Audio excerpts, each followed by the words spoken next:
Hello, my name is David Wells and this is a virtual insect, and this is the first part of 4 short reflective sessions that I hope will help ease you back into a new term. Thanks for listening, and here's the thing, how has 2020 been for you? A real disruption, I guess, not the year you were expecting. Everything has been interrupted. So if you don't hear anything else, hear this. Thank you. Thank you for persevering. Thank you for tolerating. Thank you for coping. Who'd have thought we'd have had the kind of year that we've had? But for many children, their lives have been, in many respects, saved by the energy and the conviction of people working in our schools. So thank you for all you've done. But here's the thing. Let's reflect briefly on what it means to be interrupted. You know, what is that about when our best laid plans are lost to circumstance? When things beyond our control take over our lives? I was with a head teacher right back at the beginning of the year. And she said to me, Dave, I've not got a thing done today. I said, really? Is that possible? She said, yes. She said, I had a list, a lot of things I needed to get done. And she said, every time I turned my attention to the list, I get a knock on the door or the phone rang. And that led me to ponder. Supposing occasionally the best of who we are and the best of what we do doesn't surface in the plans or the strategies, but surfaces in the interruptions. Let me tell you something. If you look at the lives of the saints, their greatest moments are often an interruption to the lives they were leading. St.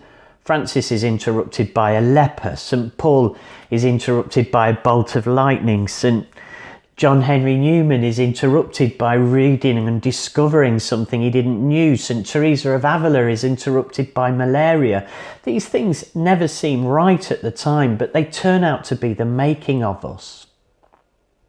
Newton's first law of motion suggests that everything will remain in a permanent state of rest or motion unless it's interrupted.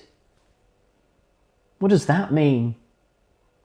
For somebody like Dietrich Bonhoeffer or Maximilian Kolbe, their lives were interrupted by the Nazi regime. They were living good lives, they were doing good work.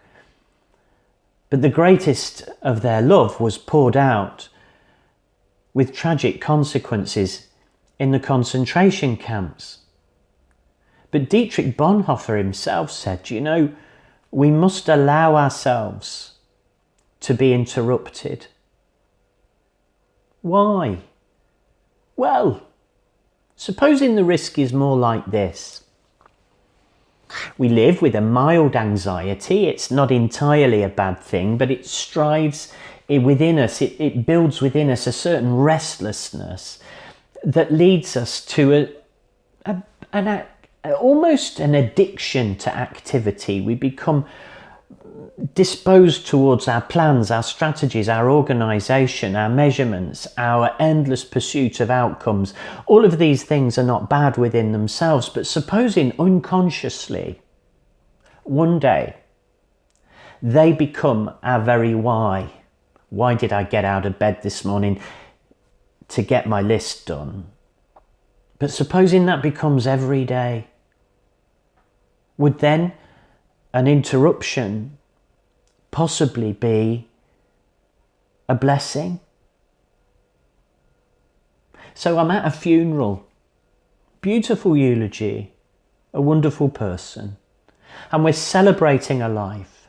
And during the eulogy, the speaker said of this person, he lived a full life.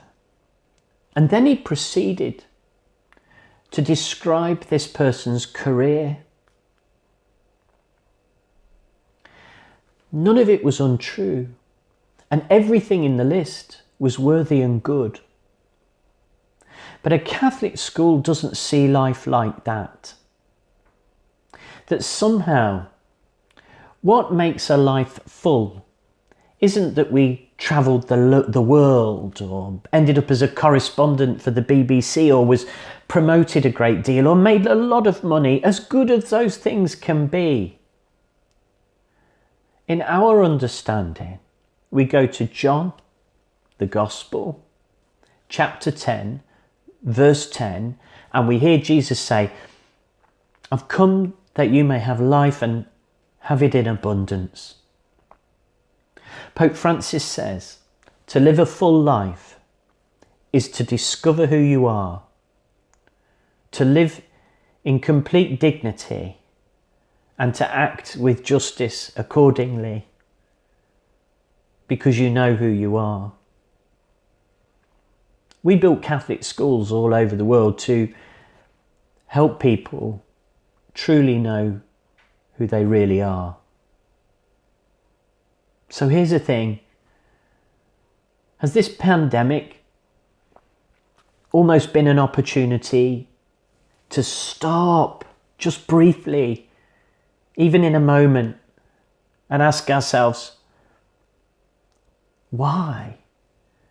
Why the relentless pursuit of activity when it may turn out to be that the reason we were born was the interruption of another? Have a little think, and I look forward to speaking to you soon. So here's the question. In what ways, despite the tragedy and the unforeseen circumstances, in what ways has 2020 been a timely interruption? See you in a minute. Bye.